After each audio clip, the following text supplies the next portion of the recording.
රත් කරන ලද සෙල්සියස් අංශක 80 පවතින යකඩ බෝල ග්‍රෑම් 100ක්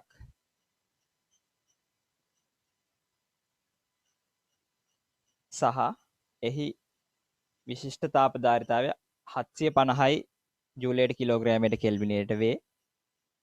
එම යකඩ බෝල විශිෂ්ට තාපධාරිතාවය 4200යි ජූලයට කිලෝග්‍රෑමයට කෙල්විනයට වන ජලය අඩංගු බඳුනකට ඇතුළු කරයි. ජලය අඩංගු බඳුනකට ඇතුළු කරයි. මෙම භාජනයේ ස්කන්ධය ග්‍රෑම් 500ක් සහ විශිෂ්ට තාපධාරිතාවය 850යි ජූලයට කිලෝග්‍රෑමයට කෙල්විනයට වේ. එමෙන්ම භාජනය තුළ අන්තර්ගත ජලයේ ස්කන්ධය ග්‍රෑම් 500ක් වේ. පද්ධතිය අවසානයේ ළඟා වෙන උෂ්ණත්වය සොයන්න. හදාගෙන යන්න මම මේ විදිහට සම්බන්ධතාවය ලියාගත්තා. දැන් මම මොකද කරන්නේ? මම කිව්වා 25න් මෙතන කපන්න පුළුවන් වෙයි කියලා නේ. බලමු. මෙතන තියෙනවා අපි මේ දෙන්න ಗುಣ කරලා එන ප්‍රකාශනය ගැන හිතුවොත් එහෙම මෙතන 5 වතාවක් 85 තියෙන්නේ. එහෙනම් මෙතන 5 කෑල්ලක් ඇති අපිට මේක කඩාගත්ත හැකි 13 වතාවක් 5 කියලානේ. එහෙනම් මෙතන 25ව එකක් තියෙනවා. 5 රපාන 25 25 වතාවක්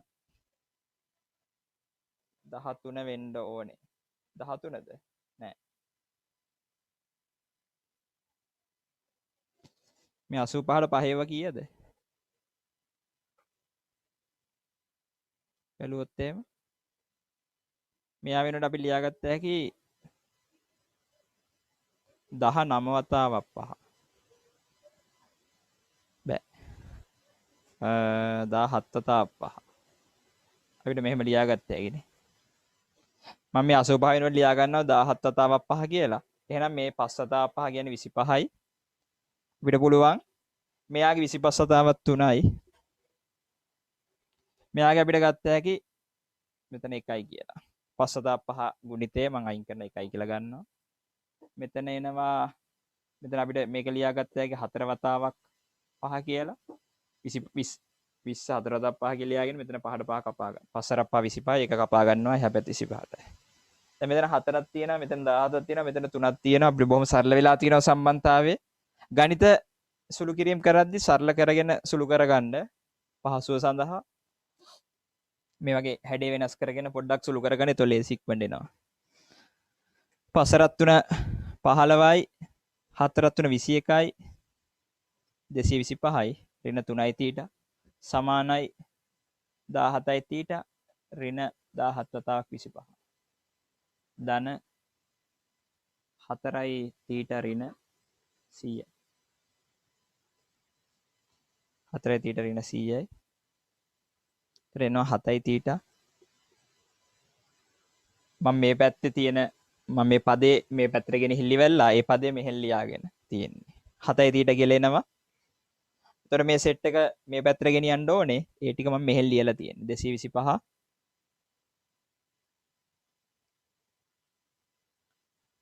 225 මෙතන ඉන්නවා. එයා තමයි මෙතන ඉන්නේ. හරි. මේ සෙට් එක අනිත් පැත්තට ගෙනල්ලා තියෙන්නේ. අතව 17යි තීටා කෙනෙක් ඉන්නවා. එතකොට එයා එකතු වෙන්න ඕනේ මෙතෙන්ට. 17 4 21යි 21යි 3යි 24යි. එතන එනවා 3 1 4 24යි තීටා කියලා. මම 24යි තීටා කියලා උක්ත කරගන්නවා. 17 වතාවක් 25. මේ පැත්තට යන්න ඕනේ. ඒක ධන වෙනවා. 25 කියන පදේ එළියට ගන්නත් පුළුවන් වෙයි. ආයතරය. ඔව්. මෙතන මම 17 වතාවක් 25 කියලාම තියාගන්නවා. මෙතන අපිට ගත්ත හැකි ධන 100යි. මේ සෙට් එක මෙහා පැත්තට ගිහිල්ලා තියෙන්නේ. මේ සෙට් එක මෙහෙට ගිහිල්ලා, මේ සෙට් එක මෙහෙට ගිහිල්ලා, මේ ඍණ 3 ඇතියට මෙහෙට ඇවිල්ලා 17යි 4යි 3 එකතු වෙලා 24යි තීට කියලා හැදිලා. හරි. දැන් මම මෙතන මේකත් කඩාගෙන ලියා ගන්නවා 25 කියන්නේ 225 කියන්නේ 25 9 නේ. 9 ධන 17 ධන 4 කියලා එනවා. 25 වරක් 400යි 25 වරක් 17යි 25 වරක් 9යි හරිනේ. ඔහොම සම්බන්ධතාවයක් එනවා 24යි තීටා එකට සමාන වෙනවා. ඉතින් මෙතනින් අපිට ගත්ත හැකි 7 4 11යි 21යි 9යි 30යි 30 වතාවක් 25යි තීට සමානයි 25 වතාවක් 30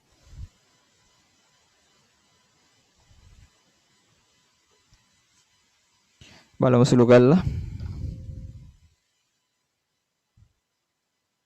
25 වතාවක් 30 බෙදීම 24 31.25 කියලා මට ආවේ 31.25 උත්තරේ. වගේ සරල කරලා ගන්න එතකොට එනවා ඩක් ගාලා උත්තරේ. මම ඒ උත්තරේ මෙහෙන් දාන්නම් තීට සමානයි 31.25 සෙන්ටිග්‍රේඩ්. හරි. ඔන්න ඔක තමයි උත්තරේ. අපි තව ගානක් දාගමු ලියා ගන්න. ජලය අන්තර්ගත කර ඇති තඹ කැලරි මීටරයක ජලය අන්තර්ගත කර ඇති තඹ කැලරි මීටරයක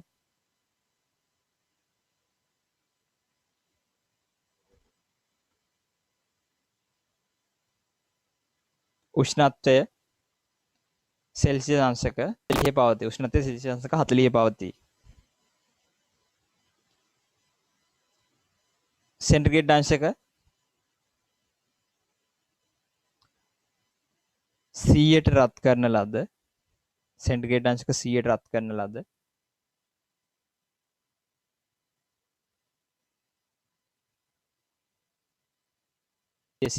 යකඩ බෝල ග්‍රෑම් 200ක් යකඩ බෝල ග්‍රෑම් 200ක් මෙම පද්ධතියට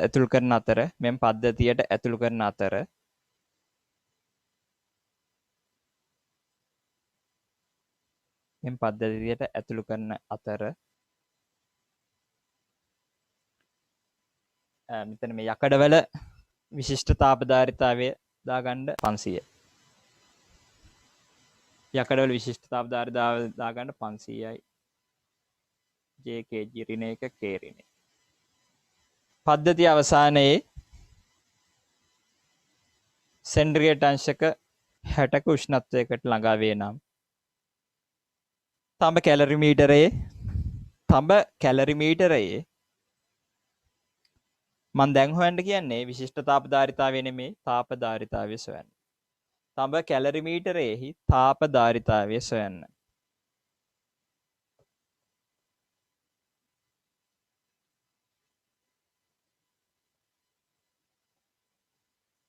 පොඩි තව එක දත්තයක් එන්න ඕනේ. ඒ තමයි බඳුනේ අන්තර්ගත කර ඇති ජලයේ ස්කන්ධය කිලෝග්‍රෑම් 2ක් වේ.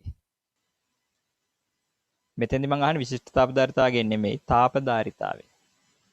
ගන්න නැවත අපි අහගමු. XYZ කියලා ද්‍රව්‍ය තුනක් තියෙනවා. ඒගොල්ලෝ උෂ්ණත්වයේ ඉන්නවා θx, θy, θz කියලා උෂ්ණත්ව තුනක.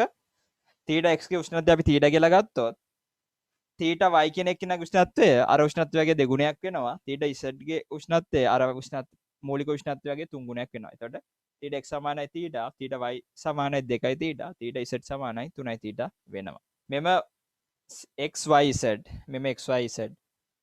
ද්‍රව්‍ය තුන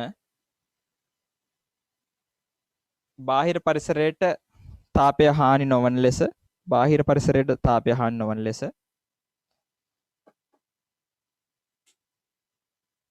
එකට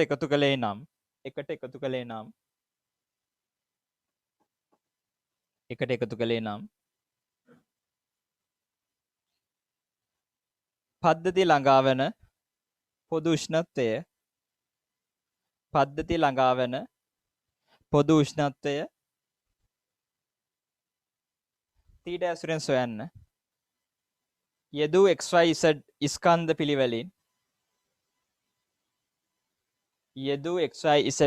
පිළිවෙලින්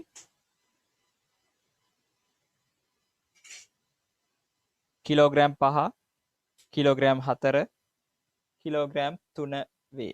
කිලෝග්‍රෑම් 5, 4, 3 වේ.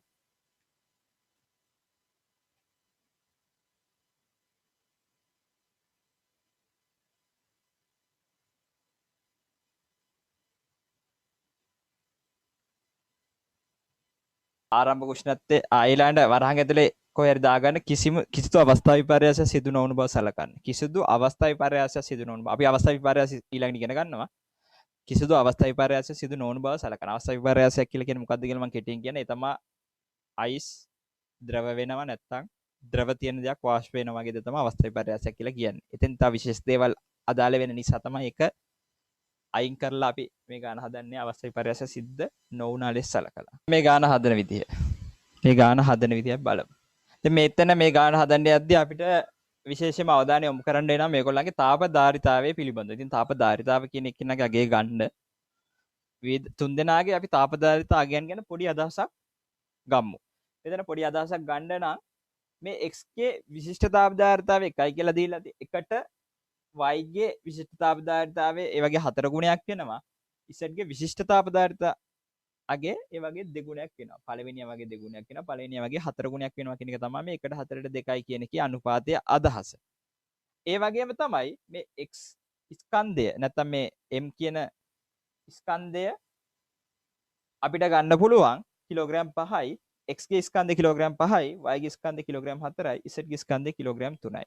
ඉතින් මේ අදහසෙන් අපිට පොඩි දෙයක් තීරණය කරන්න පුළුවන් වෙයි. ඒ තමයි මේ තුන්දෙනාගේ තාපධාරිතාව පිළිබඳ අදහස. තාපධාරිතාවය කියලා කියන්නේ විශිෂ්ට තාපධාරිතාව කතක් ස්කන්ධය. අපි තුන්දෙනාගේම අගයන් ගැන සැලකුවොත් පස්වතාවක් එක මෙයාගේ cx ගේ විශිෂ්ට තාපධාරිතාවගේ අපි cx ගේ විශිෂ්ට තාපධාරිතාවගේ ce කියලා ගත්තොත් එහෙමනම් y ගේ විශිෂ්ට තාපධාරිතාව ගේනවා 4යි c කියලා. z ගේ විශිෂ්ට තාපධාරිතාව ගේනවා අපිට 2යි c කියලා. ඔන්න ඔය විදිහට අපිට අගයන් තුන ලියා ගන්න පුළුවන්. එක්කෙනෙක් c කියලා අරගෙන. හරි. ඔය විදිහට අපි අගයන් තුන ලියා ගත්තොත් අපිට නිකන් මෙයාගෙන් මෙයා ගුණ කළා, මෙයාගෙන් මෙයා ගුණ කළා, මෙයාගෙන් මෙයා ගුණ කළා තාපධාරිතාව අගයන් අතර අනුපාතයක් ගන්න පුළුවන්.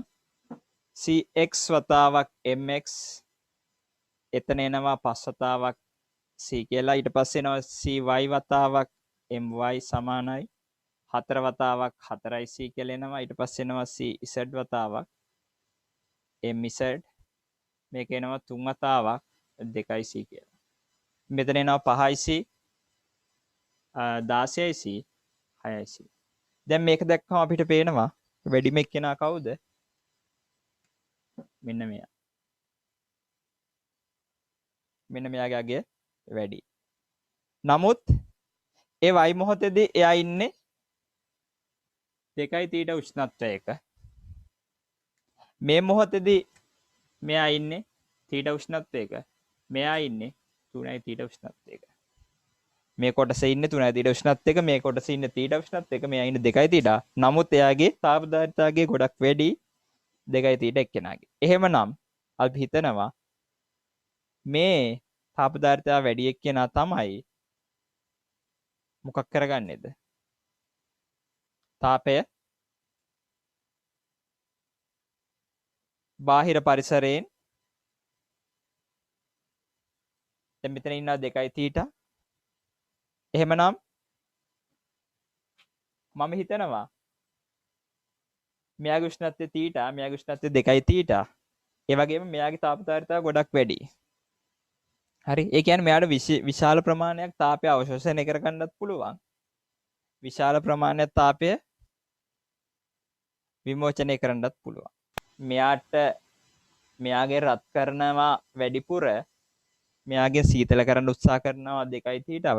නමුත් මට පේන විදිහට 5යි c සහ තීට උෂ්ණත්වය ඉන්න එක්කෙනාට මෙයා 2යි තීටගෙන් පහළට ගන්න අමාරුයි. ඊට වඩා මෙයාට හැකියාව වැඩි මෙයාගේ උෂ්ණත්වය 3යි තීට නිසා. ඒ නිසා මට ගත්ත හැකි මේ උෂ්ණත්වය පවතින්නේ ඊට අවසාන උෂ්ණත්වය පවතින්නේ මෙන්න මේ දෙක අතර. ඊට අවසාන. හරි. ඒ නිසා මට ලියන්න පුළුවන් ඊට අවසාන උෂ්ණත්වය 2යි තීටට වඩා වැඩි. ඒ නිසා මට මේකගේ මේක අඩු කරන්න පුළුවන්. ඒ වගේම මෙයා ශක්තිය උරා ගන්නවා. එතකොට කවුද ශක්තිය පිට කරන්නේ? මෙයත් උරා ගන්නවා, මෙයත් උරා ගන්නවා. මේ 3යි තීට විතරයි ශක්තිය පිට කරන්න කියලා අර ගන්නවා.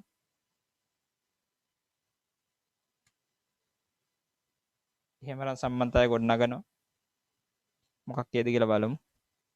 මට එනවා 5යි තීටා අවසන් ඍණ 5යි තීටා ධන 16යි තීටා අවසන් ධන ඍණ 32යි තීටා සමානයි 5 + 2 10යි 10 + 3 30යි තීටා ඍණ 10යි තීටා අවසන් ඔය විදිහට එනවට සම්බන්ධයක් මම මේ පැත්තට යනවා 5යි තීටා අවසන් 16යි තීටා අවසන් එනවා 21යි තීටා අවසන් ඊපස්සේ මෙතන එනවා 32යි 5යි 37යි කියලා ඍණ 37යි තීටා මේක සමාන වෙනවා 30යි තීටා ඍණ 10යි තීටා අවසන් 5යි තීටා 16යි තීටා 21යි තීටා අවසන් මේ පැත්තේ එනවා ඍණ 10යි තීටා අවසන් ඔය විදිහට එනවා සම්බන්ධතාවයක් ඍණ 37යි මේ 37 මෙහෙට යනවා 37යි 30යි කියන්නේ 67යි තීටා මේ 10යි තීටා මෙහෙට එනවා 31යි තීටා අවසන් කියලා තීටා අවසන් සමානයි 67යි තීටා බෙදීම 31 එන්න මේ සම්බන්ධතාවයක් එනවා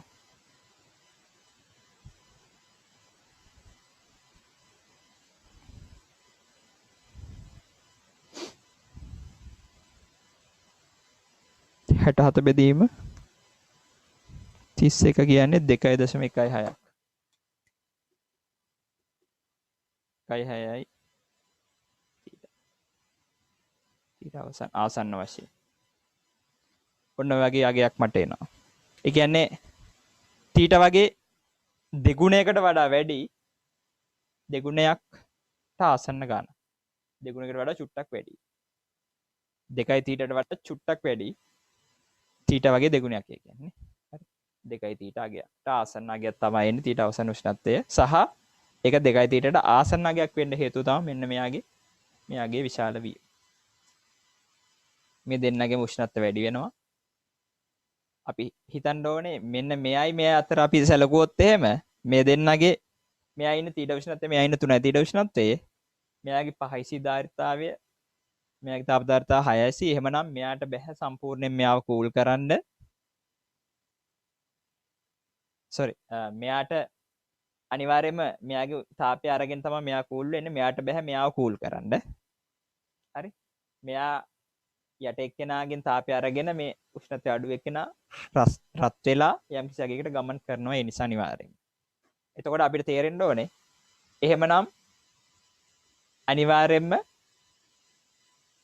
යම්කිසි උෂ්ණත්වයක් වැඩිවීමක් තමයි සිද්ධ වෙන්න පුළුවන්.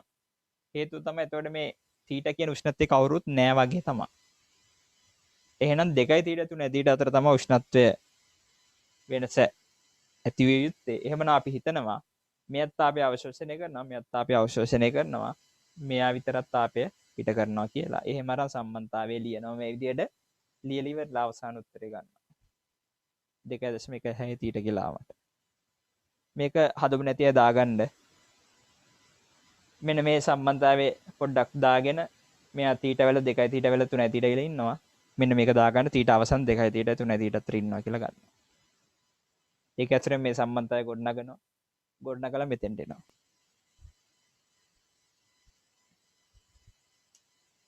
බලන්න ළමයි පොඩි දෙයක්. හරි. තියෙන උෂ්ණත්වමානයක් මේ තියෙන අයිස් කැට අපි බලමු මේගොල්ලන්ගේ උෂ්ණත්වය කීයද කියලා. මම මේ අයිස් වල දාලා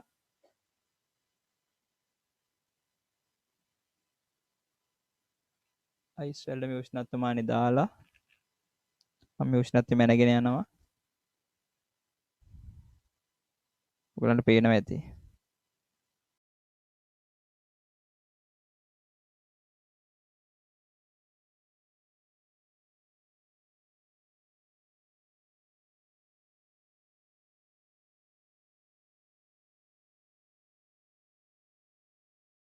දැන් ඉන්නේ සෙල්සියස් අංශක බිඳුවේ. දාගන්න බෑ.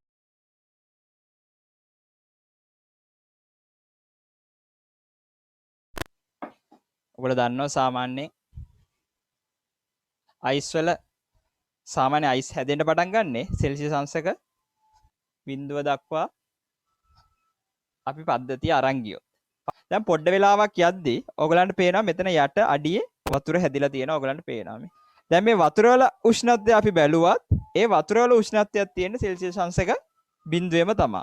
මෙතන අපි මේ බාහිර පරිසරයේ තියෙන උෂ්ණත්වය නිසා තමයි ඇත්තටම මේ දේ සිද්ධ වෙන්නේ. අපිට පුළුවන් මේක බාහිර පරිසරයේ නෙමෙයි කියලා හිතලා වෙන මොකක් හරි බාහිර මෙතන බාන්සන් 1000ක් නැත්තම් ඉටිපන්දමක් ගහලා අපි ආව රත් කරනවා කියලා හිතුවොත් අපිට පොඩ්ඩ කාලයක් යද්දී පුළුවන්කම ලැබෙනවා පොඩ්ඩ වෙලාවක් යද්දී අපිට පුළුවන්කම ලැබෙනවා මේ තියෙන අයිස් දැන් ඔයගලන්ට පේනවා මේ අයිස් එක්ක අර යට වතුරක් තියෙනවා. නමුත් මේගොල්ලන්ගේ අපි උෂ්ණත්වය චෙක් කළොත් එහෙම මේ සෙට් එකේම උෂ්ණත්වය සෙල්සියස් අංශක 0යි.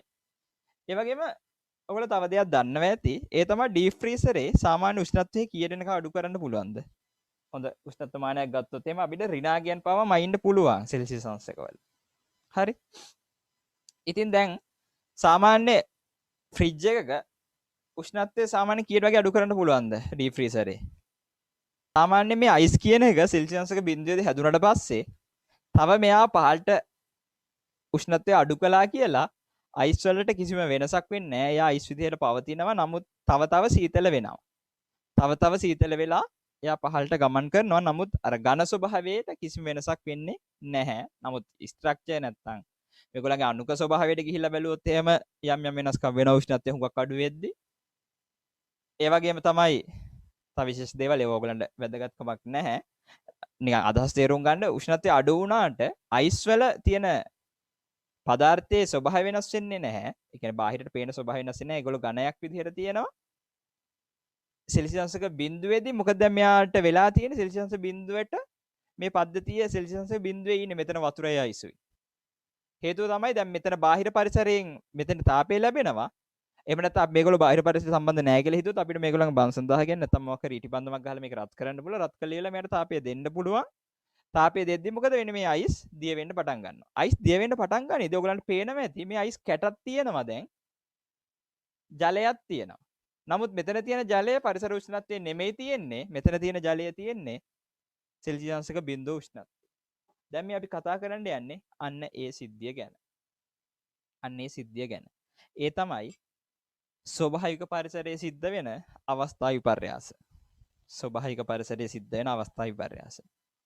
ඒක හොඳටම අපිට දකින්න පුළුවන් අවස්ථාවක් අපි ඊයේ අත්දැක්කා.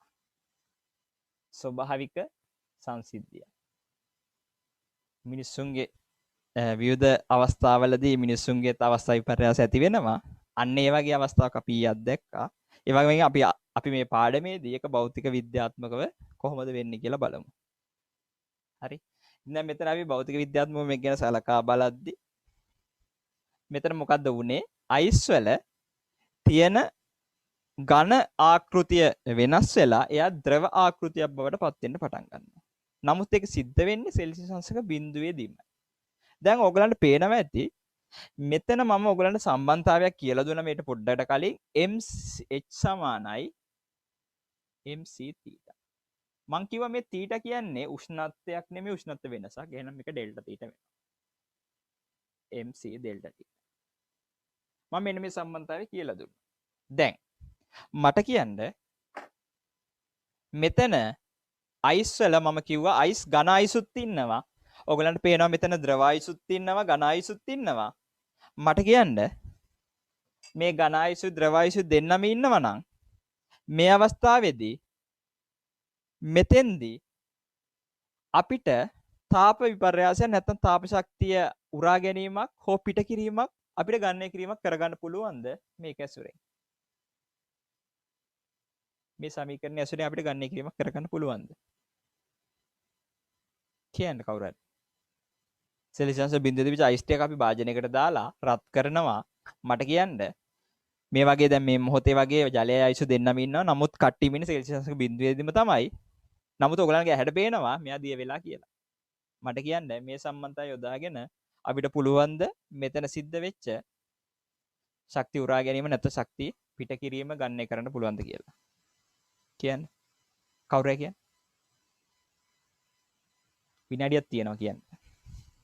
මේ මීටින් එක ක්‍රොස් වෙන්න කරේ විනාඩියක් තියෙනවා කියන්නේ. මේක යොදා ගන්න පුළුවන්ද බැයිද? බෑනේ. මේක යොදා ගන්න බෑ. බෑනේ. මේක යොදා ගන්න බෑ. විශේෂ සංසිද්ධියක් අපි මෙතෙන්ද යොදා ගන්න වෙනවා. අපි ඒකට කියනවා විලයනයේ විශිෂ්ට গুপ্ত තාපය.